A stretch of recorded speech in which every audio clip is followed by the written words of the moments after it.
수능의 그날까지 여러분과 함께 러닝메이트 조정식입니다. 지금부터 2025학년도 수능을 앞두고 개강되는 믿어봐 문장 읽는 법을 알려줄게 이제 OT를 시작을 할 텐데, 제 시그니처 강의이기도 하고 현장 기준으로 매년 초에 1월달부터 내신 휴강이 있는 3월달까지 쭉 진행되는 강의이기도 하죠. 일단은 먼저 이제 강좌에 대한 설명을 하기에 앞서서 제가 이제 여러분들한테 먼저 말씀을 드려야 될 게 있는데, 이 강좌는 스튜디오 버전으로 제공되지 않아요. 스튜디오 버전으로 제공되지 않고 현장용 버전으로만 올라옵니다만, 지금 뭐 누가 봐도 스튜디오에서 찍고 있는 것처럼 찍고 있잖아. 이유가 뭐냐? 실제 스튜디오거든요. 현장용 버전이 올라오는 시점이 1월 첫째 주 1월 8일일 겁니다. 1월 8일. 1월 8일자에 그 편집까지 다 해서 업로딩이 되기 시작할 건데, 그다음부터 이제 일주일에 2강씩 업로드가 될 겁니다만, 그 전에 여러분들에게 이제 믿어봐 문장편의 학습의 방향과 이런 것들을 좀 알려드리기 위해서 제가 먼저 OT부터 스튜디오에서 따로 찍는 거예요. 그래서 앞으로 올라오는 강의는, 이후에 후속으로 올라오는 강의는 다 현장 버전으로 올라올 거다라는 것 좀 양해를 구하고, 1월 8일에 첫 강의가 올라오면 이 스튜디오용 OT는 사라질 겁니다. 현장용 OT로 위에 덮이게 될 거예요. 자, 일단 이 강좌가 무엇을 하기 위한 강좌인지부터 얘기를 좀 한번 해볼게요. 내가 이 OT에서 크게 이제 3가지 정도를 얘기를 해줄 텐데, 첫 번째, 이 강좌의 목표를 먼저 말씀을 좀 드릴 거야. 그리고 목표를 말씀을 좀 드리면서 동시에 수업도 진행을 할게요. 그리고 사실 나는 이 강의를 통해서 뭘 하고 싶어라고 백날 떠들어대는 것보다 직접 수업을 보여드리면서 여러분들한테 이런저런 것들을 보여드리는 게 훨씬 더 낫잖아요. 그래야 이제 여러분들이 이 강좌를 선택할지 말지를 판단하기도 좋으니까요. 그래서 요거는 OT 러닝타임이 좀 길 겁니다. OT, 왜 여간한 강좌의 OT처럼 그냥 강의에 대한 소개만 나오고 끝나는 게 아니라 수업 자체를 진행해서 그래요. 아, 제 손에 들려있는 요거는요, 맥주가 아닙니다. 아이스티예요. 네. 자, 어쨌거나 강좌의 목표를 먼저 제가 좀 소개를 하고 수업의 진행과 함께, 자, 두 번째로 뭘 해드릴 거냐면, 이 강좌의 교재와 강좌의 구성을 소개하도록 하겠습니다. 됐죠? 교재는 어떻게 구성되고, 강좌 전체는 몇 강으로 구성되고, 이런 얘기를 좀 진행을 좀 해볼 거고, 세 번째는 이 강좌와 관련한 학습법 얘기를 해보도록 할게요. 예습은 어떻게 하고 복습은 어떻게 하고, 거기에 대한 얘기를 좀 해보도록 하겠습니다. 자, 일단 그 문장편 강좌가 가지고 있는 학습의 목표가 뭐냐, 이거부터 얘기를 좀 한번 해볼게요. 여러분들이 먼저 머릿속에 박아놓고 들어가야 될 게 이거야. 회화와 수능 영어는 달라요. 다시요. 회화와 수능 영어는 달라요. 이거는 부정할 수 없는 진실입니다. 학생들이 이걸 굉장히 많이 착각하시거든요. 회화와 수능 영어는 달라. 그러니까 지금은 이제 현장이 아니지만, 내가 또 이제 1월달에 현장 수업을 하게 되면 저는 대치랑 분당에서 수업을 좀 하니까, 대치 키즈들 앉아가지고 있다 보면 거기에 있는 애들 한 80% 정도는 영어 유치원을 나와서 영어 회화가 익숙한 애들이거든. 물론 이제 어린 시절에 뇌가 말랑말랑할 때처럼 외국인들과의 대화가 정말 너무 편하게 다 되는 상태는 아니겠지만, 어느 정도 영어 회화는 잘 하는 애들이에요. 해외여행 가서 간단한 회화 정도는 크게 무리가 없는 애들이 거의 대부분인데, 막상 걔네들이 수능 영어를 다 잘하고 무조건 다 1등급 받느냐, 그건 아니거든. 이상하다고 생각하실 거 없어. 이거랑 똑같아. 너 우리말 회화에 문제 있어? 남들과 소통 못해? 하잖아. 그럼 국어 영역 다 1등급 나오냐고. 아니잖아. 다른 차원의 문제라고. 매년 해마다 수능을 치고 나면 유튜브나 이런 데서 많이 돌아다니는 영상들이 있어요. 외국인을 앉혀놓고 한국의 수능 문제를 풀려요. 외국인이 못 풉니다. 2등급, 3등급이 나와요.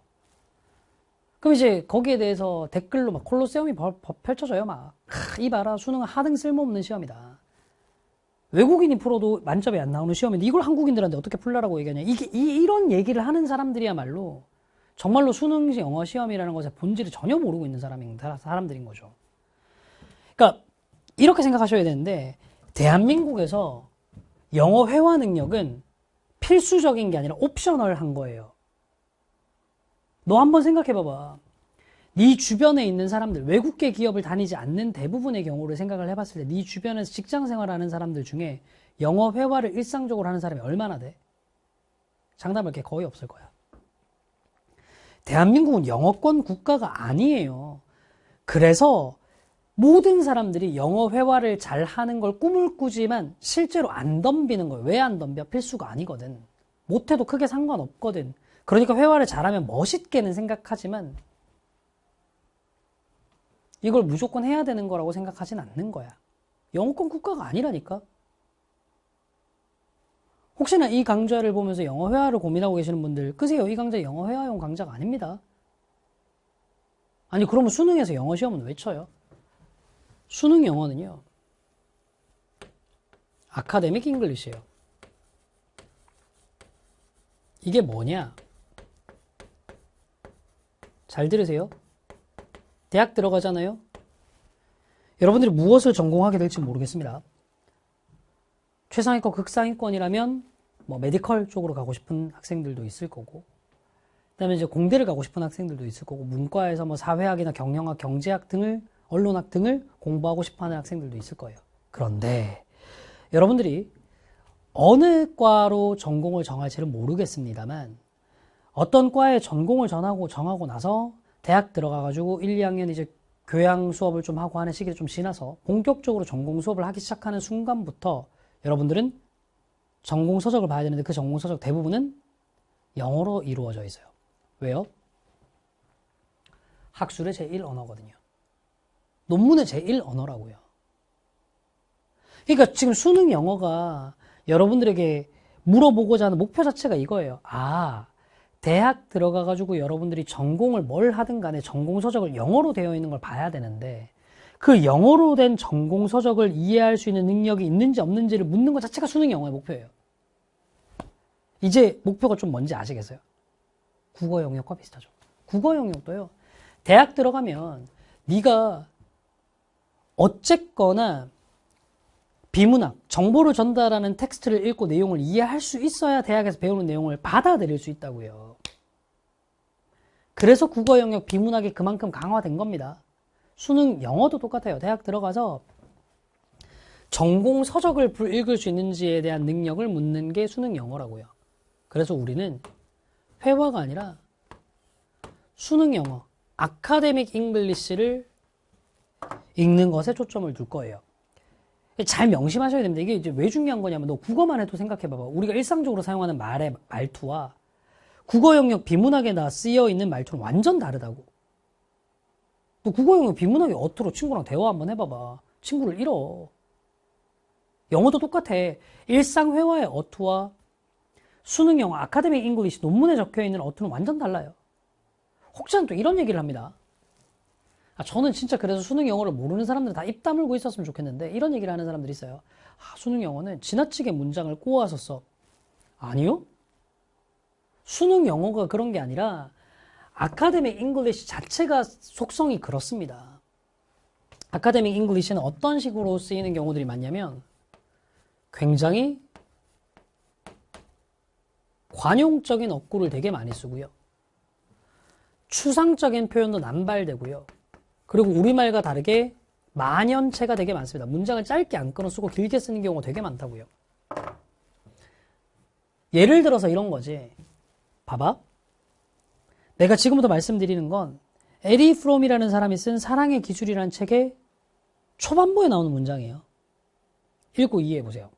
우리말로 할 거야. 문장의 뜻도 다 얘기해줄게 미리. 이 문장에 내포되어 있는 핵심적인 의미는 누구나 사랑에 빠질 수 있다야. 누구나 사랑에 빠질 수 있다. 누구나 사랑에 빠질 수 있다. 이 사랑의 기술이라는 책에 나오는 문구예요. 그걸 에리 프롬은 이렇게 썼습니다. 예외적 개인적 현상이 아니라 보편적 현상으로서의 사랑에 대한 믿음은 인간의 이성에 기반을 둔 합리적 판단이다. 이게 뭔 쌉소리예요. 근데 이걸 읽고 누구도 영어권에 있는 누구도 쓸데없이 글을 늘려 쓰고 되게 이상하게 썼다라고 생각 안 해요. 우아하게 글을 쓴 학문적인 문체다라고 받아들이지. 근데 유독 한국에서만 영어 회화와 영어 발음에 집착하는 이 한국에서만 희한하게 이런 글을 보면 글이 더럽게 쓰였네, 뭐네 하는 온갖 이상한 평가들을 다 써요. 세계적인 석학이 쓴 글에다가. 물론 남의 글을 비판적인 입장으로 보면 안 된다는 얘기는 아닙니다. 제가 말씀드리고자 하는 요지는 이거예요. 수능 영어는 회화랑 다르다고. 근데 여러분들은 회화식의 영어 공부를 계속 집착을 하고 지향을 하다 보니 수능 영어가 묻는 텍스트에 기반을 둔 정보 이해를 놓쳐요. 그걸 깰 겁니다. 우리의 수업의 목표는 텍스트 속 정보를 이해하는 겁니다. 이걸 내가 수업을 통해서 좀 보여줄 거야. 오케이? 자, 지금부터 나오는 부분은 챕터 0의 우리말과 다른 영어라고 되어 있는 부분인데, 이거 있잖아. OT를 보시는 분들은 이제 메가스터디 홈페이지에 가시면 교재를 다운받아서 볼 수 있습니다. PDF 파일로. 이렇게 전체 다가 아니라 이 OT에 해당하는 부분을 다운받아서 보실 수 있어요. 자, 챕터 0, 우리말과 다른 영어 파트를 한번 얘기를 한번 해보도록 합시다. 다시 한번 얘기하지만 우리말과 영어는 확실히 달라요. 단순하게 그냥 우리말과 영어는 어순이 달라요. 이건 회화 차원의 문제야. 우리말은 주어 다음에 서술어가 멀리 떨어져. 이건 회화 차원의 문제고, 아카데믹 잉글리시로 가버리면 표현 방식 자체가 생각보다 더 많이 달라집니다. 예를 들면 이런 식이야. 영어 왜 어려워지는지를 내가 보여줄게. 자, 조정식은 못생겼다라는 문장이 있다라고 쳐봅시다. 이걸 고등학교 1학년 모의고사 학술적인 영어를 보는 초반 단계에서는 그냥 있는 그대로 서술을 해줍니다. 영어라는 언어 자체에 익숙하도록 만드는 거죠. 조정식은 못생겼다 그대로. 2학년이 되잖아요. 어휘 수준만 조금 높입니다. 원문을 가지고 와서 어휘 수준만, 그리고 문장 구조만 1학년 때보다 약간 더 복잡하게 남겨놓고 지나치게 추상적이고 생각을 많이 해야 되는 표현은 지양합니다. 2학년 때까지는. 그래서 이런 거죠. 똑같이 조정식은 못생겼다를 조정식은 추남이다라고 적습니다. 못생겼다보다는 추남이 확실히 어려운 말이거든요.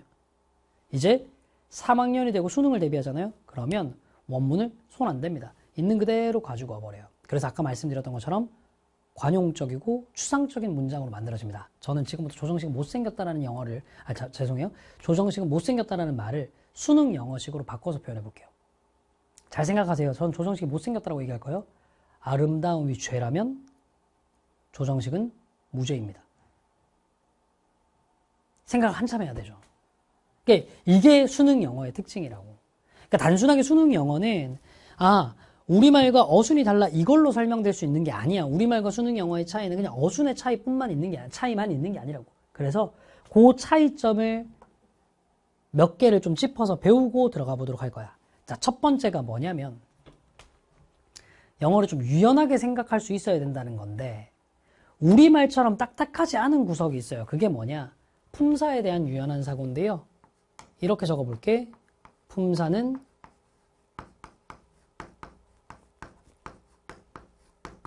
자리가 결정한다.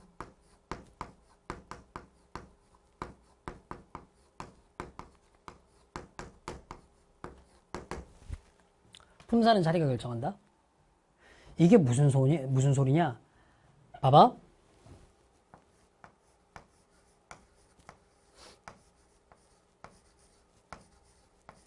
내가 문장 두 개를 적어볼게.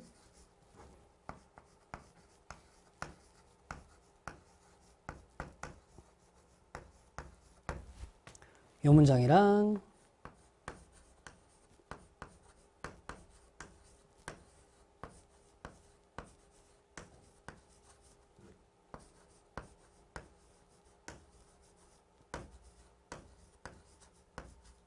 이 문장이랑, 자, 두 문장 한번 볼게. 자, 일단 두 문장에 공통으로 들어가 있는 단어 보여? 둘 다 show라는 단어가 들어가 있거든. 둘 다 show라는 단어가 들어가 있다고. 근데 위에 있는 show와 밑에 있는 show의 차이 알겠어? 뭐죠? 위에 있는 show는 그 show라고 얘기해서 명사야. 밑에 있는 show는 보여줬다라고 해서 동사라고. 자, 얘가 명사라는 거 어떻게 알았어? 그래, 일단 앞에 더가 붙어 있으니까 명사다라고 판단할 수 있겠네. 그런데 이렇게 생각할 수도 있지 않을까? 얘는 문장 제일 앞에 명사가 쓰여질, 주어가 쓰여질 자리에 있으니까 그냥 명사인 거야. 그럼 얘는 왜 동사야? 물론 뒤에 ed가 붙어 있으니까 동사겠죠라고 할 수도 있겠지만, 애초에 동사 자리에 있으니까 동사가 된 거라고. 보세요. 똑같은 단어도 어떤 자리에 있는지에 따라서 품사가 명사인지 동사인지로 결정이 되는 거예요. 품사는 자리가 결정하는 거예요. 오케이? 여기 재밌는 거 그래서 해볼게. 첫 문장을 딱 보고 The show wow the audience에서 문장의 동사를 찾아보세요. 뭐니? 그래, wowed야. 이게 동사야. 왜 이게 동사인데? 동사 자리에 있으니까. 이게 포인트라고. 아니 그럼 강사 이거 해석 어떻게 할까? 있는 그대로 해석해. 와우가 뭐죠? 감탄이요. 와우. 동사로 쓰면 뭐겠니? 감탄을 자아내다. 놀라게 하다. 그 쇼는 관객들을 놀라게 했다. 관객들에게 감탄을 자아냈다. 끝. 여기 where 무슨 품사로 쓰였니? 할 수 있겠어? 명사로 쓰였죠. 왜? 뭐를 보여줬는지 대상으로 나온단 말이야. 그럼 where를 명사로 쓰면 무슨 뜻일까? where의 원래 뜻부터 알아놓을게요. where이 당연히 입다라는 뜻도 있지만 두 번째 의미로 얘가 어떻게도 쓰일 수 있냐면 뒤에 주로 down,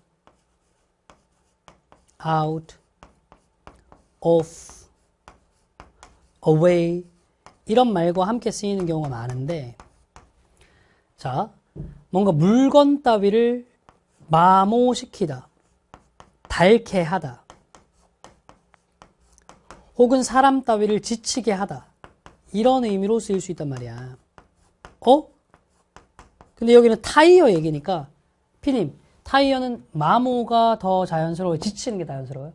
마모. 그쵸? 요 의미로 해석하시면 됩니다. 명사로. 그 타이어는 uneven, 불균등한 wear, 마모를 보여줬다. 그러니까 타이어가 좌우가 좀 불균등하게 달아있나 봐. 됐잖아. 이렇게 품사는 자리가 결정한다고요. 이게 우리말과 달라요. 우리말은 예를 들어서 물이라고 얘기하면 그냥 물이란 명사 끝이지 이게 동사가 될 수는 없거든. 근데 영어는 똑같은 품사도 자리에 따라서 똑같은 단어도 자리에 따라서 품사가 바뀔 수 있다고. 되게 중요합니다. 확인 한번 해볼게요. 여기 parent는 어떤 품사로 사용됐습니까? 를 비롯해서 자 잠시만요. 포즈 버튼 누르고 지금부터 나오는 1, 2, 3번 문장에 각각의 여기 보라색으로 밑줄 쳐져 있는 부분을 품사를 확인해 보세요. 선생님 저는 책이 없는데요. PDF 다운 받으시라고 했잖아. 포즈 버튼 누르고 해보세요. 시작. 됐나요? 봅시다. parent 무슨 품사로 쓰였나요? 여기서? 오케이. 동사로 쓰였죠. 원래 parent가 부모니까 동사로 쓰면 부모가 되다, 양육하다 하면 되겠네요. 근데 이거 문장 해석해보잖아. 우리 대부분은 아마도 양육한대요. 다음에 여기가 안 되거든요. 갑자기 네가 한번 상식적으로 생각해봐. 방식을 양육한다. 웃기잖아. 어떻게 방식을 양육해요? 그게 아니라 이런 거 알아두세요. The way, 주어, 동사 하면 주어가 동사한 대로 라는 뜻이 있습니다. 브루노 마스 노래 중에 Just the way you are 이라는 뜻이 있죠. The way you are, 네가 있는 그대로. 자, 가볼게요. Most of probably parent, 우리 대부분은 양육합니다. 우리가 양육받은 대로, 수동태. 그 다음 여기에 팀 한번 볼까요? 이거 무슨 품사로 쓰였니? 그래, 동사로 쓰였지. 왜? 동사 자리에 있으니까. 아니 근데 강사 여기 up이 좀 안 와닿는데 이 up이라는 단어에 완전히라는 느낌이 있어요. up은 위로라는 뜻이 있지만 완전히라는 뜻이 있다. 너네 알고 있는 거 얘기 한번 해볼까?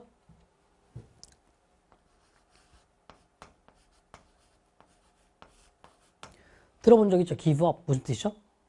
포기하다라고 배웠죠. 맞습니다. 왜 포기하다는 뜻이 있냐? 이거죠. 내가 누군가에게 뭔가를 완전히 다 줘버렸어요. 내 권리 하나도 안 남기고 완전히 다 줘버렸어요. 그 물건을 완전히 포기해버리는 거죠. 그런 의미야. 그럼 팀업은 그래 팀의 의미를 살리고 업의 의미를 살리면 돼. 완전히 팀이 되다. 한 팀을 이루다요. 완전히 팀이 되고 한 팀을 이루다. 그러니까 2008년에 미국의 음식과 와인 비평가들은 한 팀을 이뤘어요. 누구랑? 예일 출신의 한 통계학자와 몇몇의 스웨덴 경제학자들과 한 팀을 이뤘어요. A couple of 몇 명의 혹은 뭐 한 쌍의라는 뜻으로부터 두 명의 뭐 다 괜찮습니다. 다음 여기 3번에 amount to 품사 뭐예요? 그렇지. 동사지. 근데 이게 좀 재밌다. 봐봐. 대부분의 단어는 원래 단어를 품사를 바꿔서 쓰더라도 원 단어의 의미를 그대로 살리거든. 생각해봐. 와우. 감탄이니까 감탄하게 하다, 놀라게 하다고. where 자체 마모시키다의 뜻이 있으니까 명사로서도 마모라는 뜻이 되는 거잖아. parent가 원래 부모라는 뜻이니까 동사로서도 양육하다, 부모의 의미를 그대로 살리는 거예요. 그리고 우리 좀 전에 봤던 팀. 원래 팀이라는 뜻이니까 팀을 이루다 이렇게 되는 거라고. 근데 amount to 같은 경우는 조금 달라. 봐봐. 얘를 동사로 썼을 때 첫 번째 의미는 맞아요. 양이 얼마이다. 원래 amount가 양이란 뜻이잖아. 그 뜻 그대로 갑니다. 근데 이 문제 같은 경우는 문제의 틀을 짜는 건 양이 정의 내리는 것이다. 이상하단 말이야. 의역을 조금 한번 해볼게. 이렇게 한번 해볼까요? 닭 2마리 플러스 닭 2마리 amount to. 자, 피님 계산해 봅시다. 닭 2마리에 닭 2마리를 더하면 양이 닭 4마리죠. 4마리죠. 닭 2마리 더하기 닭 2마리는 amount to 닭 4마리. 그 양이 닭 4마리이다. 라는 문장이잖아요. 요거 의역하면 이렇게 되지 않을까? 닭 2마리에 닭 2마리를 더한 것은 닭 4마리와 같다.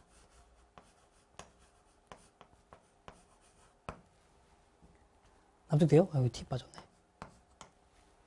됐어요? 그래서 amount to는 be equal to의 의미로도 해석이 가능해. 자, 앞으로 이제 내가 이렇게 어떤 단어의 뜻에다가 체크하면 요 문장에서 이 뜻으로 쓰였다는 얘기다.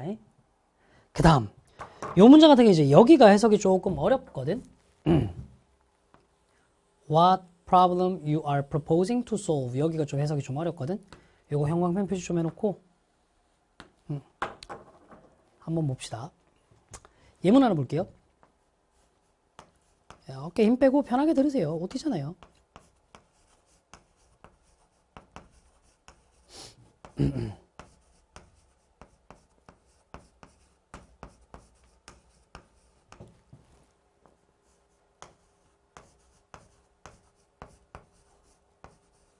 자, 요런 문장입니다. 됐죠? 이거 보니까 생각났는데, 수업이랑 아무 상관없는 얘기해. OT니까 이제 이런 것도 다 익숙해져. 아, 조정식이 어떤 타이밍에 어떻게 썰 풀고 이런 것도 익숙해져. 내가 이제 수업 때 갑자기 썰을 풀잖아. 썰 푸는 건 이제 둘 중에 하나야. 뭔가 그 문장이 기억나도록 만들려고 하는 거거나 아니면 좀 아예 이제부터 되게 어려운 얘기를 할 거니까 머리 한번 쉬었다 가자 이거예요. 지금 이제 전자입니다. 이거 문장 기억나도록 하려고 하는 거야. 이게 좀 재밌는 얘기인데 재미없나? 어쨌든 저는 이제 옷을 되게 좋아해요. 옷을 되게 좋아하고 인강하기 전부터도 옷을 되게 막 여러 벌 가지고 있고 옷 사 입고 하는 걸 좋아하는 사람이었습니다. 그냥 옷을 좋아해요. 뭐 별다른 이유가 있는, 거창한 이유가 있는 것 같지는 않고 그냥 옷을 좋습니다. 근데 내가 인강 론칭하던 해 지금은 이제 회사를 그만두시고 딴 데로 옮겨가신 분인데 이분이 이제 인강 론칭을 이것저것 다 이제 준비를 다 하고 론칭하던 해 론칭 직전에 티저 영상 조정기 선생님 론칭 언제 합니다 이런 걸 알려주는 광고 영상을 만들었어요. 제가 이제 론칭을 위한 강좌를 몇 개를 완강을 해놓고 저는 론칭 직전에 마지막 휴식이다라고 생각하고 하고 여행 가 있었거든요. 가족들이랑. 근데 가족들이랑 그렇게 여행을 가 있었는데 론칭 티저 영상이 나왔다고 나한테 URL 주소를 보내준 거야. 그러니까 내가 이제 그 주소로 딱 들어가 봤어. 그랬더니 막 이렇게 멋있게 막 나온 다음에 맨 뒤에 이렇게 나온 거야. 이제 눈과 귀가 즐거운 강의가 온다. 나 이거 보고 진짜 머리 한 대 맞은 것 같았거든. 아니 귀가 즐거운 건 그렇다 치자. 뭐 내가 수업 중에 썰이라도 풀어서 애들 재밌게 해주면 되는 거니까. 근데 내가 눈을 무슨 수로 즐겁게 해? 이 왁구로. 표현이 너무 저급한가. 어쨌든 이 얼굴로 내가 애들 눈을 어떻게 즐겁게 해? 내가 그 담당자분께 말씀드리고 아니 눈을 즐겁게 하는 강의는 제가 자신이 없는데요. 했더니 담당자분이 막 웃으면서 아니요 선생님 옷 많으시니까 여러 벌의 옷을 입어서 눈을 즐겁게 하시면 되지 않을까요? 이렇게 얘기를 하는 거야. 광고를 이미 다 만들어줬으니까 주워 담을 수는 없잖아. 그래서 이제 거기서 맞춰가지고 제가 그 다음부터 작년까지만 하더라도 이 론칭 때 티저에 맞춰야 된다는 의무감에 아무도 강요하진 않았지만 옷으로라도 학생들의 눈을 즐겁게 해야 된다고 스튜디오 강의할 때마다 한 강당 옷 한 번씩 갈아입었어요. 올해는 그걸 안 합니다.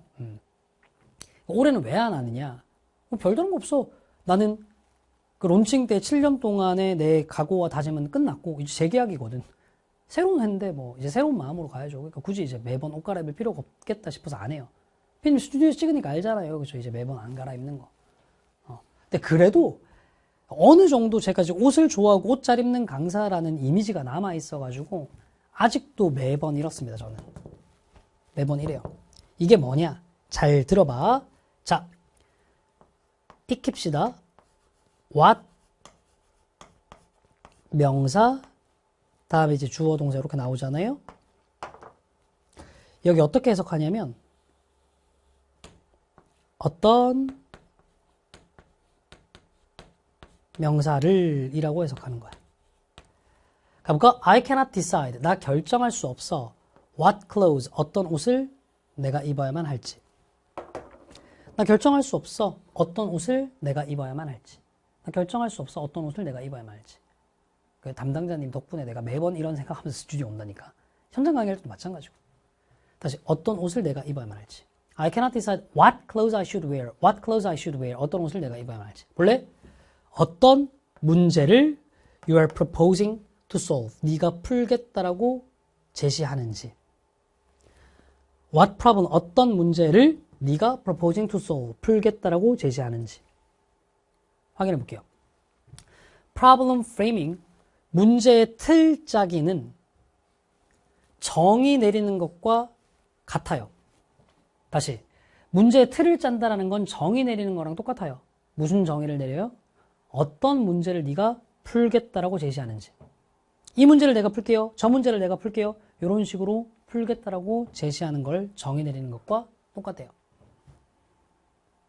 선생님 이게 뭔 말인지 와닿지 않아요? 제발 그딴 소리 하지 말라니까. 내가 지금 아카데믹 잉글리시로 영어를 설명을 해준다고 했잖아.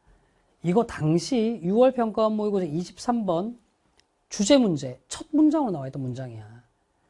개념 problem framing이 뭔지 개념 정의를 내리고 있는 거라고. 근데 이게 와닿지 않아요 라고 얘기하면 어떻게 이런 거 그냥 머릿속에 넣어야지. 개념 정의를 무조건 머릿속에 넣어가는 거다.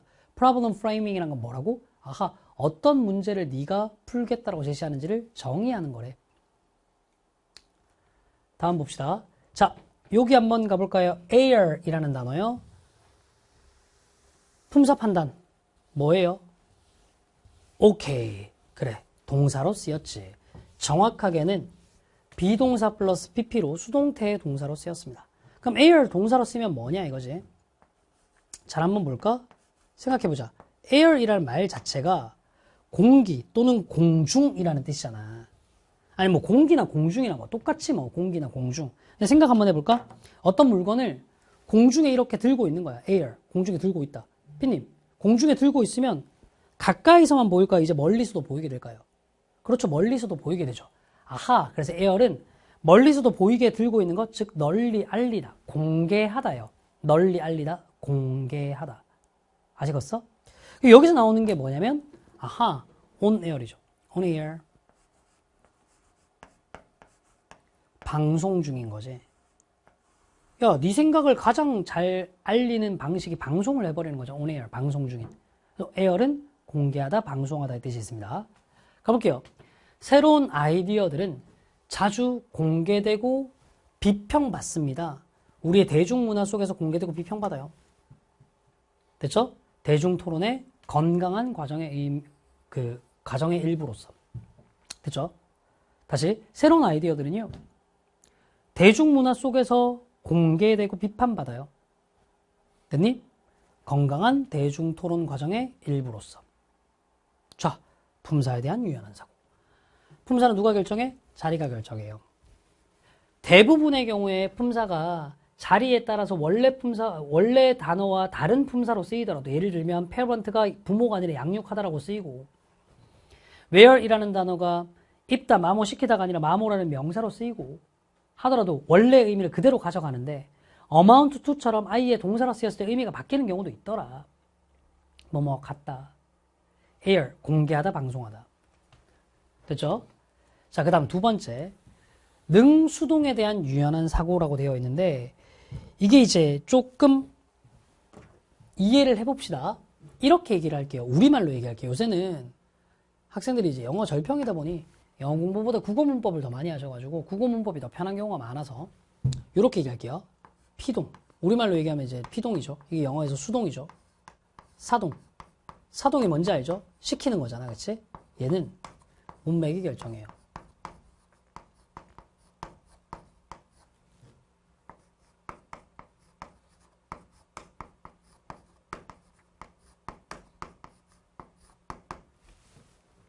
피동과 사동은 문맥이 결정합니다. 이게 무슨 얘기냐면 잘 보세요.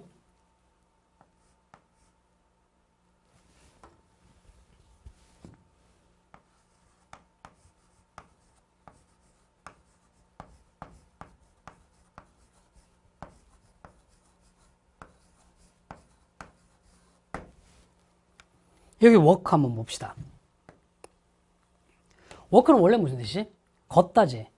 그럼 해석해볼까? 그녀는 그녀의 개를 걸었다. 팬님 이거 말 돼요? 이상하잖아. 아니 그럼 뭐 개를 밟고 간 거야? 허! 아니야 그런 거. 개를 걷게 시켰다야. 산책시키다. 어떤 의미인지 알겠죠? 그래 이렇게 쓸 수 있는 거예요. 이렇게 쓸 수 있다니까. 아 분명히 쓰인 거는 그냥 워크 걷다인데 걷게 시키다, 산책시키다. 시키다라는 의미로도 해석돼. 뭐에 따라서? 문맥에 따라서. 문맥에 따라서. 또 이런 표현도 한번 가볼까?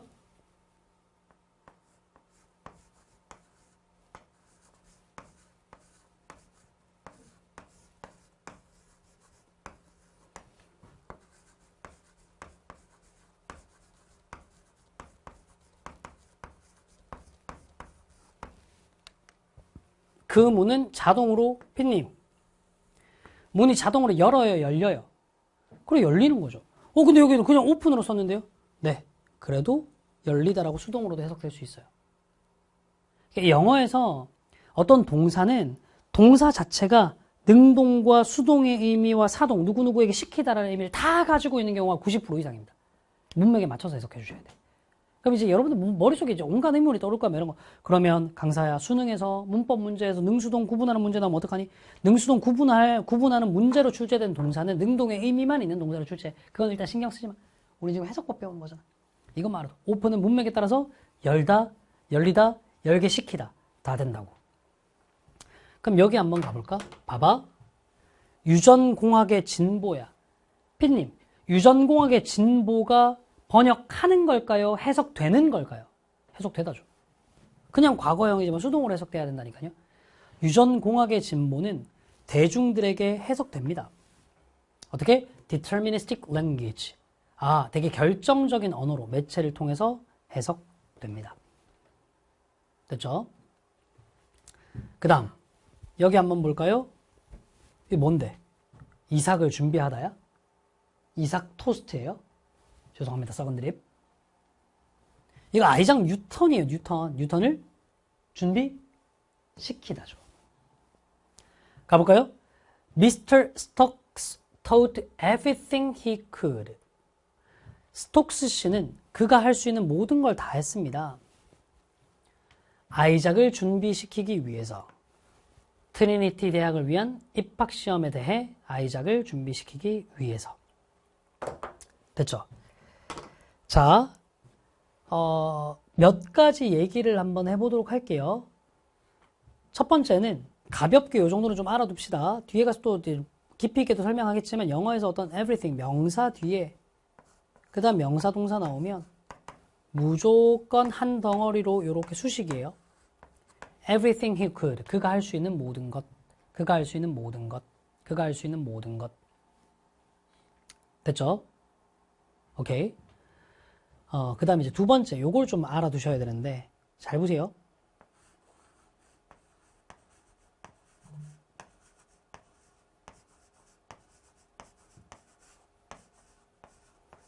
이 정도는 믿어봐. 수업 들으러 오시는 분들 정도면 쉽게 해석이 되셔야 돼. Read as many books as you can.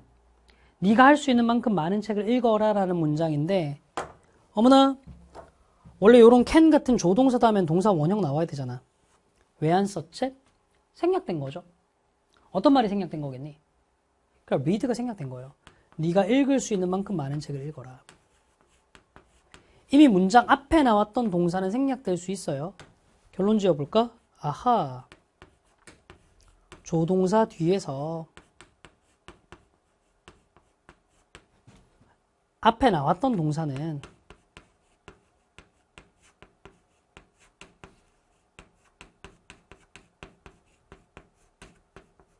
다시 쓰는 걸 피하기 위해 생략이 가능한 겁니다.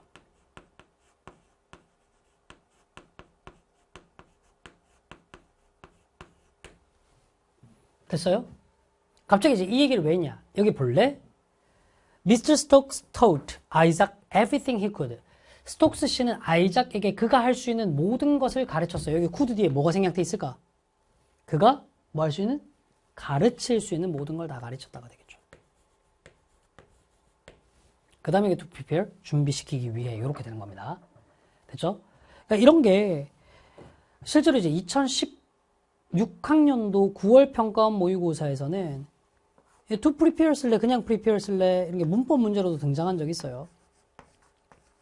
애들이 이제 아무 생각 없이 조동사 다음에 동사 원형 써야지 하고 prepare 쓰면 틀리는 거예요. 오케이? 아이작을 준비시키기 위해서라고 해석되는 to였습니다. 자, 지금 우리 뭐 배우고 있는지 놓치지 마. 우리 지금 뭐 배우고 있어? 아, 수동 혹은 사동 시키는 것 이런 거 문맥에 따라 결정돼. 그리고 prepare는 원래 준비하다지만 뒤에 사람 나오면 어떤 사람을 준비시키다라고도 해석이 될 수 있다고. 그치? 그리고 이것도 한번 해봅시다. 피님, 알고리즘이 더 정확하게 증명한다예요? 더 정확하다라고 증명되었다예요? 증명되었다죠. 보세요. 알고리즘은 인간보다 더 정확하다라고 증명되었어요. In predicting, 예측하는 것에 있어서. Whether a prisoner or on parole, 가석방 중인 죄수가 또 다른 범죄를 저지를지 말지를 예측하는 데 있어서 알고리즘이 더 정확하다라는 것이 증명되었어요. 됐나요? 자, 계속 가볼게요. 8번 이제 카운트인데 요거는 조금 잘 봅시다. 자, 우리 아까도 품사는 자리가 결정한다 해서 그냥 기본 틀만 외워놓으면 되지만 여러분들이 중요하게 외워야 될 단어가 따로 또 2개 있었던 거 기억나니? amount to라는 단어 무슨 뜻이었지? be equal to랑 똑같은 뜻. air 동사로 쓰면 무슨 뜻이었지? 공개하다, 방송하다. 여기도 마찬가지로 피동사동 문맥이 결정한다라는 거 원래 단어 뜻을 그냥 그대로 살려서 가면 돼. 예를 들면 prepare, 준비시키다, 문맥에 따라서. translate, 원래 해석하다인데 문맥에 따라서 해석되다 이렇게 가면 되는 건데, 자, 여기 count라는 단어는 따로 외우셔야 돼. 자, count 잘 보자. 첫 번째, 뒤에 목적어가 따라 나오잖아. 명사라고 할게. 뒤에 어떤 명사가 따라 나오잖아. 그럼 여러분들 잘 알고 있는 세다라는 뜻이 됩니다. 근데 뒤에 어떤 명사도 안 따라 나오네? 예를 들면 이런 거 있잖아. money counts. 이 최악의 해석에 돈을 세다야. 이거 주어인데 이걸 돈을이라고 해석하면 어떡해. 이때 count는 뒤에 아무것도 안 따라 나오면 중요하다 이 뜻이에요. 돈은 중요합니다. 아, 돈 중요하지. 돈 없이 못 살잖아. 그치? 그 다음 세 번째, count 뒤에 on이 붙어 있잖아. 어디에 의존하다.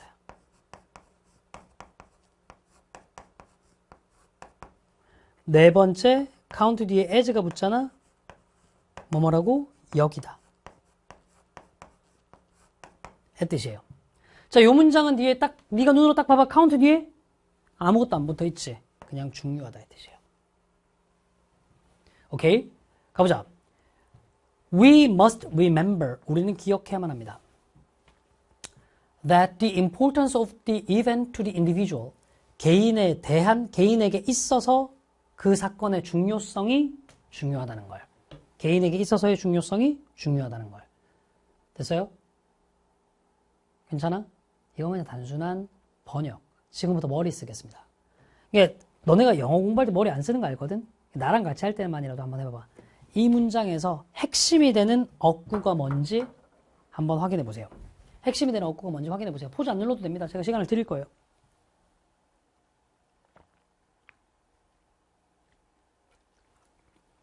아시겠어? 결론적으로 얘기할게. 뭔지는 모르겠지만 감각적으로 봤을 때 선생님 요게 핵심인 것 같은데요? 라고 보였잖아? 잘했어. 매우 잘한 거야. 이게 되는 사람들은요, 감이 살아있는 사람들이에요. 내가 여기서 잠시 좀 다른 얘기를 한번 해볼게. 영어 공부할 때, 선생님, 저는 자꾸 감으로 문제를 풀어요. 불안해요. 라고 하시는 분들이 있는데요. 감이 있다는 건 좋은 겁니다. 그걸 왜 버려요? 타고난 게 있는 건데. 다만 이제 감이라는 게 불안한 건 딱 이거잖아. 항상 그 감각을 일정하게 가져갈 수는 없다는 거. 경우에 따라서 그 감이 떨어지거나 할 수도 있으니까. 뭔 말인지 알지? 그래서 제가 이제 항상 드리는 말씀이 이거예요. 아무리 컨디션이 안 좋더라도 일관되게 감각이 좋을 때는 똑같은 결과를 가져올 수 있으려면 이론적인 것도 어느 정도 알고 있어야 된다고. 아무리 컨디션이 안 좋아도 일관되게 감이 좋을 때랑 똑같은 결과 가지고 오려면 그래. 이론적인 것도 알고 있어야 감각이 좋을 때의 결과를 끄집어낼 수 있지. 그걸 지금 이 수업에서 제가 가르칠 거라고요. 그럼 잠깐만 여기가 왜 중요한지를 지금 한번 익혀보자고. 우리 뒤에서 배워볼 만한 내용까지도 다 가는 겁니다. 지금 OT예요. 생각해볼게. 이 생각 한번 해봅시다. 피디님 같이 생각 한번 해보세요. 제임스 박사는 뭐뭐라고 말했다. 여기서 핵심이 제임스 박사가 말했다예요? 아니면 뭐뭐라고에 해당하는 내용이에요? 그렇죠? 뭐뭐라고에 해당하는 내용이죠. 똑같아요. 우리는 데띠아를 기억해야만 한다. 우리가 기억해야만 하는 게 핵심이에요? 데띠아의 내용이 핵심이에요? 데띠아의 내용이 핵심이죠. 요 안이 핵심입니다. 그러니까 됐죠? 요 안쪽을 보면요. 이렇게 되어 있어요. 사건의 중요성은 중요하다. 피디님, 중요성은 중요하다. 이게 의미가 있는 문장이에요? 아무 의미 없어요. 아니, 중요성은 당연히 중요하죠. 보세요. 이 단어를 빼고 보면 아무 의미가 없는 문장입니다. 이 문장 핵심은 이거예요. 개인에 대한 중요성. 그냥 중요성이 아니라 개인에게 미치는 중요성. 이게 굉장히 중요한 거로. 잘 들어보세요. 이걸 갑자기 내가 왜 시켰냐면 이것 때문이거든. 조금 어려운 문법 용어로 얘기하면 이게 전치사 플러스 명사잖아. 근데 여러분들은 어렸을 때부터 영어 배울 때 이딴 짓 되게 많이 했을 거야. 내가 이딴 짓이라고 해도 틀린 거란 얘기예요. 전치사 플러스 명사는 괄호로 묶으래. 왜? 수식어니까. 그리고 안 중요하대. 이렇게 배워놓으면 이 문장의 제일 핵심적인 정보를 오히려 놓쳐요.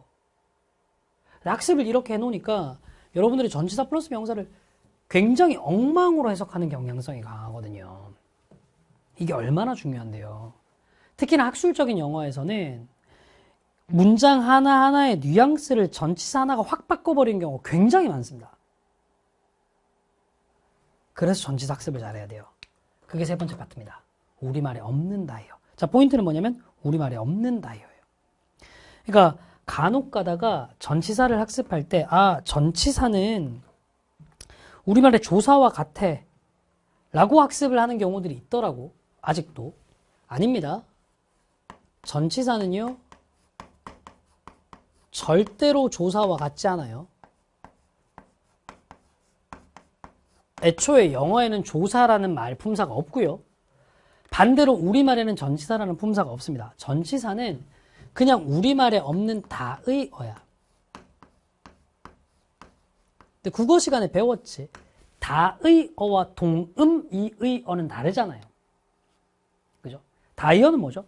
하나의 중심적인 의미에서 보조적인 의미가 점점 파생돼서 뻗어가는 거잖아. 전치사도 그래. 그냥 여러 개의 의미가 밑도 끝도 없이 있는 게 아니라 하나의 중심적인 의미에서 여러 개의 의미가 뻗어져 나가는 거라고. 그 뻗어나가는 의미들을 배울 건데 지금 전치사 다를 배울 수는 없고요. 크게 두 가지만 좀 배워볼게요. of 한번 봅시다. 자, of라는 전치사는 A of B라는 형태로 쓰일 거거든. 이거 그림을 잘 봐. 자, 어떤 거냐면 요런 거야. 조각의 사이즈에는 집중하지 말고 내용에만 집중을 해주세요.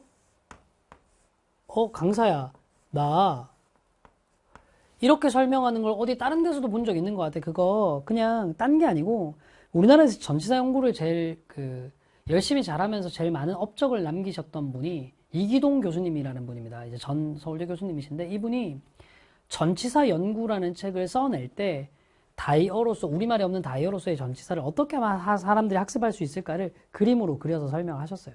그러니까 아마 저랑 같은 방식으로 설명하시는 분들은 누가 누구의 강의를 베낀 게 아니라 전부 다 이기동 교수님의 그 원 저작을 봐서 그렇게 설명한 게 아닐까 싶습니다. A와 B의 그림이 이거예요. 그러니까 어떤 그림인지 알겠지? 이거 딱 합치면 뭐겠어? 하나의 큰 네모가 되겠죠. 즉 하나의 조각이다가 지금은 떨어져 나온 그림이에요. 이게 오브입니다. 오케이? 그래서 이렇게 해석할 수 있죠. 여러분들이 제일 잘 알고 있는 해석법. B의 A 또는 B 중의 A. 아시죠? 근데 뭐 이렇게 쓸 수 있잖아요.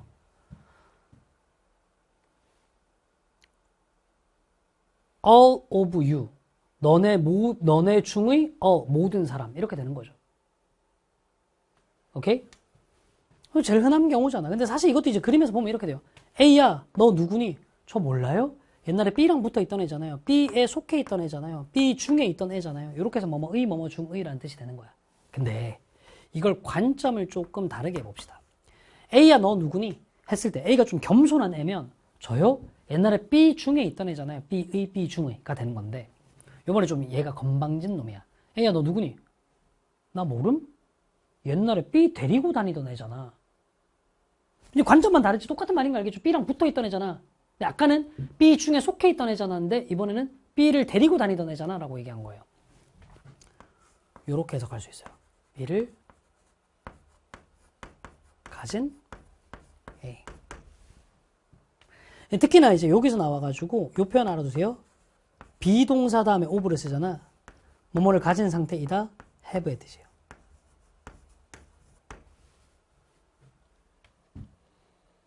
됐죠? 예문 하나 들어볼까? be of는 조금 이따가 보고 이런 거 한번 볼래? He is a man of dignity. 이렇게 해볼게. 이 dignity가 존엄성, 존경할 만한 가치 뭐 이 정도의 뜻인데 직역해보면 그는 존경할 만한 가치를 가진 남자야. 존경할 만한 남자야. 이 정도의 뜻이죠. 그치? 참고로 알아두지 이게 영어권에서 남자들에게 할 수 있는 최고의 칭찬이라고 합니다. 조정식 is a man of dignity. 기억하세요? 왜? 수강평을 쓰셔야 됩니다. 수강평 쓸 때 믿어봐 문장편을 듣는 친구들은 우리끼리 이제 통일하자. 수강평의 제목은 조정식 is a man of dignity. 통일. 알겠지? 수강평을 강요하는 거냐고요? 네. 자, 여기 세 번째 뜻도 계속 가보면 지금 보면 봐봐. 전부 다 A의 정체를 알려주는 것에 초점이 가 있어. A야 너 누구니? 예전에 B에게 붙어있던 애요. B의. 나 몰라? 예전에 B 가지고 다녔던 애잖아. B를 가진. 근데 요렇게도 쓰일 수 있다. 잘 봐봐. of 다음에 앞에 있는 말에 대한 구체화가 따라 나올 수 있죠. 너네 잘 알고 있는 예문 한번 들어볼까? The city. 그 도시. 이렇게 너 뭔지 모르잖아. 뒤에 구체해준다? 서울. 이렇게. 이걸 아마 이제 학교에서는 동격의 of라는 이름으로 배웠을 거야. 그러니까 굳이 해석법을 얘기를 해보면 요 구간을 어떻게 해석하면 되냐면 뭐뭐라는 이라고 해석하면 되거든요. 이렇게 제일 많이 쓰이는 패턴이 뭐냐면 of 다음에 ing 나오는 거예요. 이렇게 나오면 이제 전부 다 앞에 있는 명사를 구체화하는 것으로 뭐뭐 하는 이라는 의미로 쓰이는 거예요.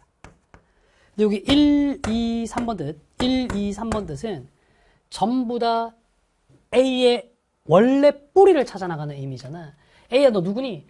B에게 붙어있던 놈이었어요. B를 가지고 있던 놈이었어요. 저를 구체화해 놓으면 B라는 모양이 돼요. 이런 거였다면 이제는 분리에 조금 더 집중해 볼게. 이렇게요. 제거를 나타내는 표현, 박탈을 나타내는 동사를 한번 써봅시다. 제거나 박탈을 나타내는 동사 별로 어려운 거 아니야. rob, 빼앗다. deprive, 빼앗다. 됐죠? 그 다음에 strip, 이것도 이제 강제로 벗겨내서 빼앗다거든. 요 말 자체가 피닉, rob, 빼앗다, deprive, 강탈하다, strip, 벗겨내다예요. 계속 붙어있는 느낌이야, 떨어진 느낌이야? 네, 떨어져 있는 느낌이죠. 그래서 요 다음에 A of B를 쓰면요. 아하. A라는 놈으로부터 B를 빼앗다. 이렇게 되는 겁니다. 됐죠? 자, 그 다음에 이제 마지막으로 요런 게 있는데요. 잘 들어보세요. 이런 겁니다. 이거는 그러니까 문법적인 거예요. 철저하게 이제 문법적인 거고, 저 그림이랑은 조금 다른 차원의 문제인데, 이런 거야. 어떤 형용사를 썼어. 혹은 앞에 명사를 썼다고. 얘들아, 형용사나 명사가 뒤에 목적어를 가지고 온다는 말 들어본 적 있어? 없죠. 세상에 형용사나 명사는 목적어를 가지고 올 수가 없거든요. 근데 목적어를 필요로 하는 경우가 있어.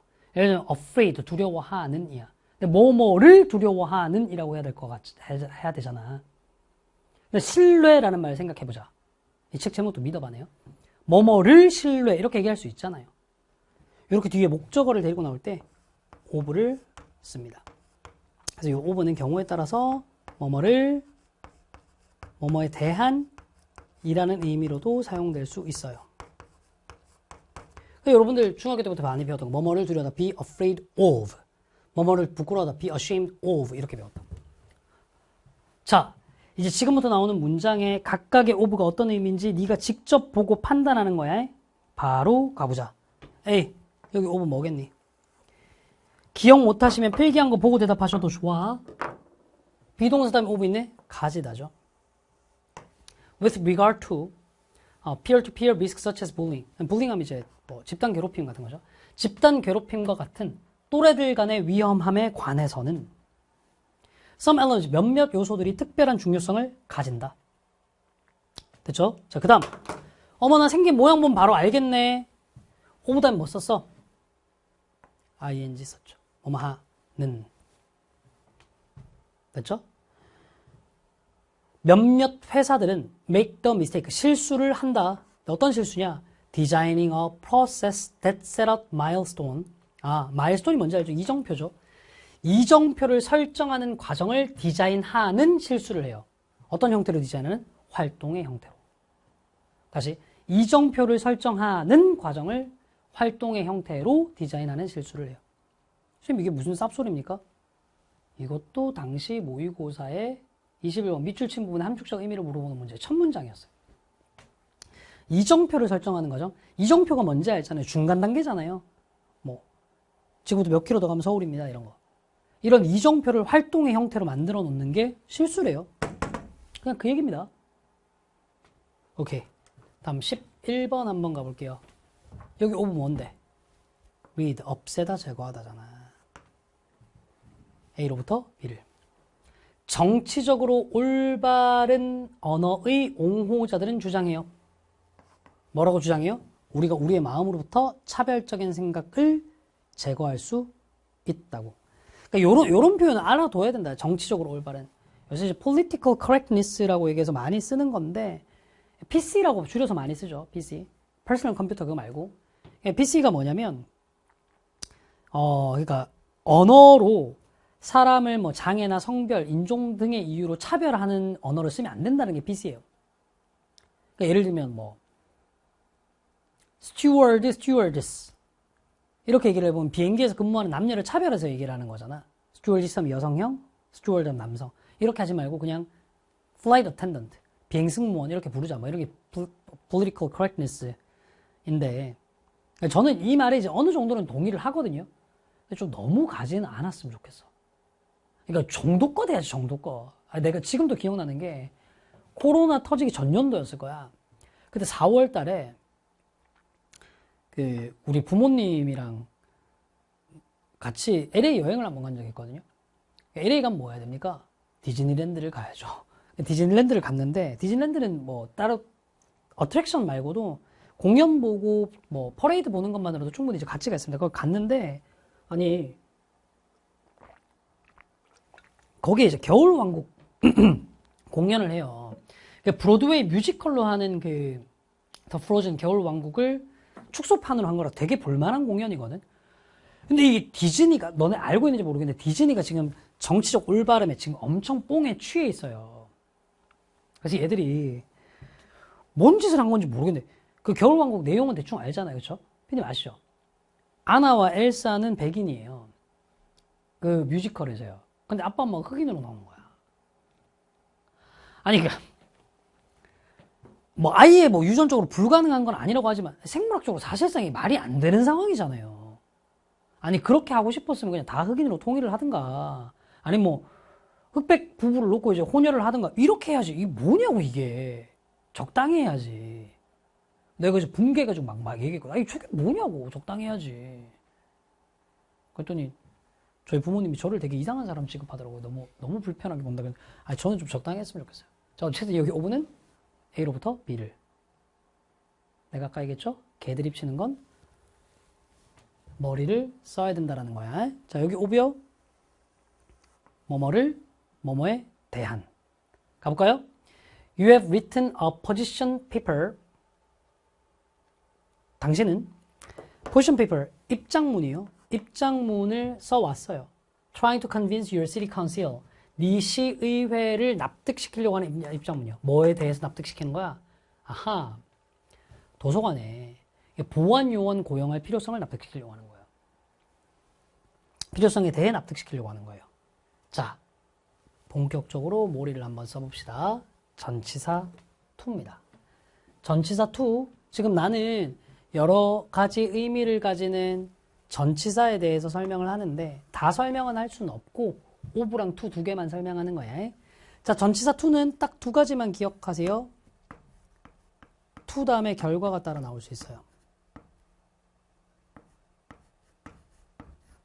다시 to 다음에 뭐가 따라 나올 수 있다고? 결과가 따라 나올 수 있다고. 어려운 얘기 아니야. I am going to school. 나 학교로 가는 중입니다. 라고 되어 있거든요. 나 학교로 가는 중입니다. 나 학교로 가는 중입니다. 자, 그럼 네가 상식적으로 한번 생각해봐. 내가 학교로 가는 중인데 내가 가게 되는 최종 결과 지역이 어딘 거예요? 학교인 거잖아. 그래, to 다음에 결과가 따라 나올 수 있다니까? 오케이? 그래서 이런 문장 한번 적어볼까? She cared for him to no avail 해봅시다. 아, 또 이상한 얘기 하겠구나. 선생님, 저는 avail을 몰라요. 이상한 소리 하지 마. available 알잖아. 뭔데? 이용 가능한. ABLE가 뭔데? 가능한. 그럼 avail은 뭐겠니? 이용, 쓸모예요, 쓸모. 해석해볼까? 그녀는 그를 돌봐줬다. 그 결과는 아무 쓸모가 없었다. 실컷 돌봤는데 아무 소용이 없네? 이거예요. 괜찮아? 납득되죠? 조금 더 가볼까요? 봐봐. I am going to school. 내가 학교로 가고 있는 중이다라는 얘기는 결국 내 몸이 학교에 붙어 있게 된다는 얘기죠. 아하, 이렇게 쓸 수 있어요. A와 B를 A to B 이렇게 써놨을 때 요 둘의 부착 관계를 나타낼 수도 있습니다. 문맥에 따라서요. 이거 봐봐. 지금 여기 to가 부착 관계를 얘기하는 거예요. 부착 관계. 오케이? 잘 들어봐. accompaniment가 동반이야, 동반. 함께함이죠. 함께함과 부착 관계 있어. 항상 함께했어. 그러니까 뭐냐면 동반이라는 걸, accompaniment 동반이라는 걸 떼놓고 다니는 게 아니라 항상 붙어 다녔다니까? 항상 함께함. 무슨 말인지 알겠죠, 피디님? 진짜로 되셨죠? 자, 그 다음 요 단어도 하나 외울게요. coverage라는 단어가 있습니다. 외우자. 다의 어야. cover. 그러니까 우리 아카데믹 잉글리시 배운다고 했잖아. 이 아카데믹 잉글리시는 네가 기본적으로 알고 있는 단어의 여러 가지 의미를 알면 알수록 해석의 깊이가 깊어집니다. 자, cover. 첫 번째는 덮다죠. 덮다.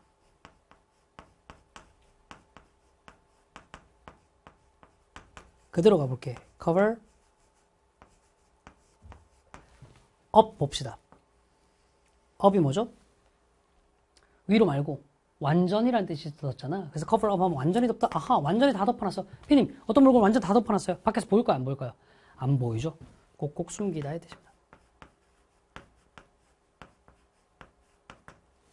두 번째, 커버리 어떤 주제 따위를 다루다의 뜻이 있습니다. 거꾸로 해도 다루다. 미안. 그 다음 세 번째, 얘가 언론과 관련한 얘기를 할 때는 보도하다, 취재하다의 뜻이 있어요.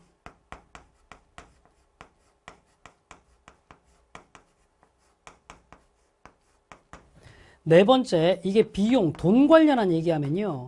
어떤 특정한 비용을 지불하다, 충당하다의 뜻이 있어요. 마지막으로 이게 거리 얘기를 하는 것이면 그 특정한 거리를 가다의 뜻이 됩니다. 근데 이게 이렇게 적어놓으니까 되게 어려운데 그냥 커버라는 단어로만 보면 여러분들 충분히 알고 있는 뜻이거든. 확인 한번 해볼래? 봐봐. 이 책은 수능의 전 범위를 커버해요. 그치? 요번 달 잡지의 커버 기사는 느낌 오시죠, 피디님? 나 돈 다 썼어. 용돈 다 썼어. 이 책값은 네가 커버 좀 해줘. 느낌 오죠, 피디님? 로마의 지배 범위는 이 반경 수천 킬로미터를 다 커버해. 다 비슷비슷한 느낌입니다, 그냥. 요거의 명사인 커버리지예요. 그러니까 덮음, 숨김, 다룸, 보도, 취재, 지불, 충당, 감이라는 뜻이 있겠죠. 근데 여기 텔레비전이란 말이 붙어 있네요. 텔레비전 뭘까요? 보도죠, 보도. 그럼 지금 이제 이 문장 어떻게 되는 거냐면 이투스 247 아니에요. 24시간 주 7일 내내. 그러니까 24시간 주 7일 내내 지속적인 텔레비전 보도와 항상 붙어 있었다 이겁니다. 항상 붙어 있음. 또 붙어 있음을 나타내는 거예요. 가봅시다. 카트리나는 미국을 들이닥친 최초의 허리케인이었어요. 어떤 최초의 허리케인? 지속적인 TV 보도와 항상 붙어 있던 최초의 허리케인이었어요. 됐나요? 오케이. 자, 제가 지금 여러분들께 뭘 설명을 했나요? 영어는 우리말과 달라. 근데 구체적으로 어떻게 달랐느냐? 세 가지로 제가 보여드린 거거든. 첫 번째, 하나의 단어가 하나의 품사로만 쓰이는 게 아니라 자리에 따라서 품사도 바뀔 수 있더라. 두 번째, 똑같은 단어도 문맥에 따라서 시키다라는 사동의 의미로도 당하다라는 수동의 의미로도 해석될 수 있더라. 세 번째, 우리말에는 없는 여러 의미를 가지는 전치사 때문에 영어는 확 우리말과 다르더라. 그중 두 가지는 확실히 알아둬라. 오버와 투. 요 설명을 드렸습니다. 요거와 관련한 문제가 챌린지라고 해가지고 뒤에 딸려 있어요. 이렇게. 됐죠? 요 뒤에 딸려 있는 문제를 다음 강부터 우리는 풀 거거든요. 지금 안 할 겁니다. 오케이? 저는 이제 OT라서 책의 구성까지를 다 보여드리고 있는 거예요. 자, 그러면 조금 더 나아가지고 이제 알겠어. 이 강좌의 목표 알겠고 조정식 너라는 사람이 어떤 식으로 수업을 진행하는지도 알겠어. 텍스트의 정보를 이해시킨다는 것도 뭔지 알겠고 대충 알겠는데 그냥 강좌가 이제 어떻게 구성되느냐에 대해서 얘기를 한번 해보면요. 일단 강좌는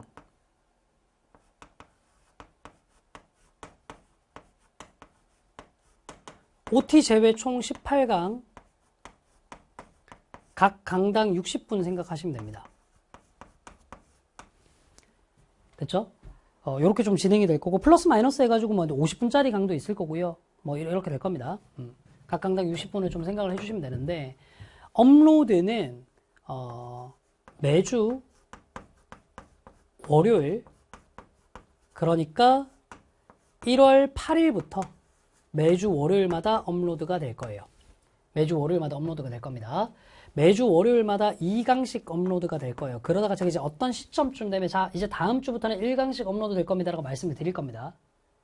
그래서 이 완강은 3월 말까지 갈 거예요. 3월 말. 제가 이거 휴대폰 날짜만 조금 확인을 좀 할게요. 3월 말.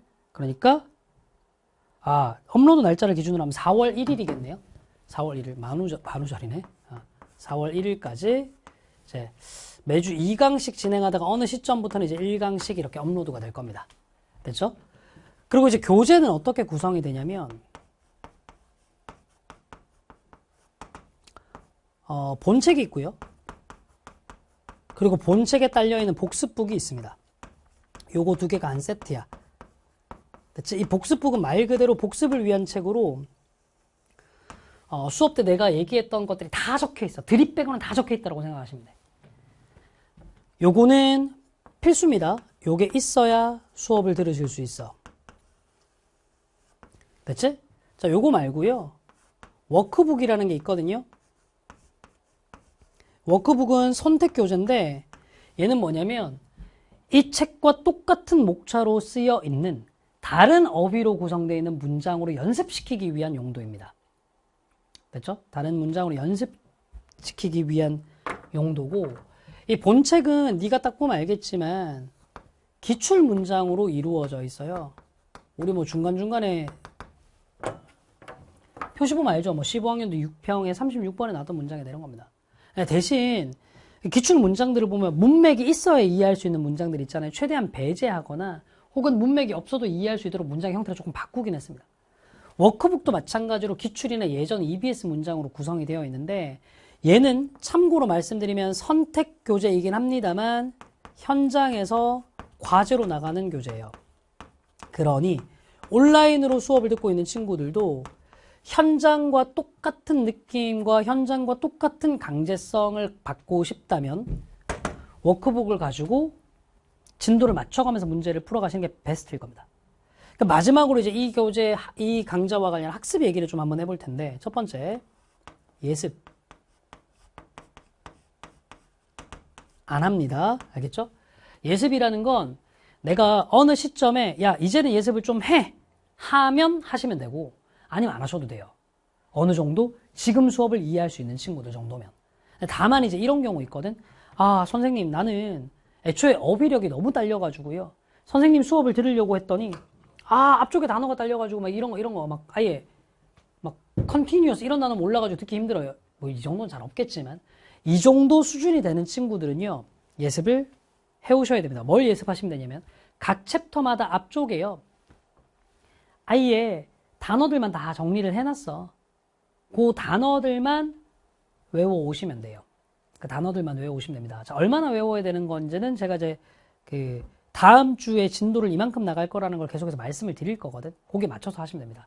다음 1강을 들으실 분들은요, 유닛 2까지 외워오시면 돼요. 유닛 2까지 단어를. 자, 예습은 안 하는 건데 단어가 너무 딸리는 친구들은 단어만 암기해오는 걸 허용해 드리겠다고요. 자, 그 다음 복습은요, 따로 이 책 전체를 관통하는 복습법이 있는 게 아니라 매 수업마다 제가 요구하는 것들을 해주시면 됩니다. 매 강 요구하는 바대로 복습하시면 되고, 플러스로 워크북을 진도 맞춰서 풀어오시면 됩니다. 그러니까 요번 강의 제 요구사항은 이거예요. 자, 잘 들어봐봐. 품사는 자리가 결정한다. 피동사동은 문맥이 결정한다. 이거 네가 안 외우고 따로 복습 안 해도 충분히 이해할 수 있는 내용이야. 근데 여기서는 네가 뭘 복습해야 돼? 내가 별표 친 단어를 외워야 돼. amount to, 양이 얼마이다 말고 무슨 뜻 있더라? 같다. air 동사로 썼을 때 두 개 얘기해 볼래? 공개하다, 방송하다. 또 count라는 단어의 뜻. 자, 뒤에 명사가 나오면 세다, 뒤에 아무 명사 없으면 중요하다. on 붙어 있으면 의존하다, as 붙어 있으면 여기다. 이런 거 외우시라는 거예요. 그리고 전치사 of와 to는 의미를 완벽하게 알아야 됩니다. 뭘 중심으로? 책에 나와 있는 예문 중심으로. 얘는 예문을 여러 번 읽어야 돼요. 제가 그래서 각각 복습 포인트 말씀드렸죠. 요거 위주로 가면 돼요. 거기에 플러스 알파 조금 더 해보신다면, 그래요, 워크북 구매하셔서 우리가 배웠던 품사는 자리가 결정한다, 품사에 대한 유연한 사고, 능동 수동에 대한 유연한 사고, 전치사의 여러 가지 의미, 요 파트에 해당하는 것들을 워크북 문제로 풀어보시면 되겠죠. 됐죠? 그렇게 하시면 충분합니다. 올해는 아예 제가 워크북도 따로 강의를 찍을 거예요. 워크북도 필요하신 분들은 강좌를 들으시면 됩니다. 거의 이제 패스로 수업을 듣는 친구들이 많아가지고 워크북 세트로 강의 들으셔도 충분히 도움이 많이 될 것 같아요. 예전에는 현장 학생들한테만 이제 워크북 해설 강의를 제공을 했었는데 강의도 찍을 테니까 그냥 바로바로 숙제하고 확인해 보시는 용도로 가도 좋아요. 대신에 이제 그 강좌에서는 이렇게 이론 설명을 꼼꼼하게 하진 않고 적용하는 훈련만 빠르게 갈 거거든요.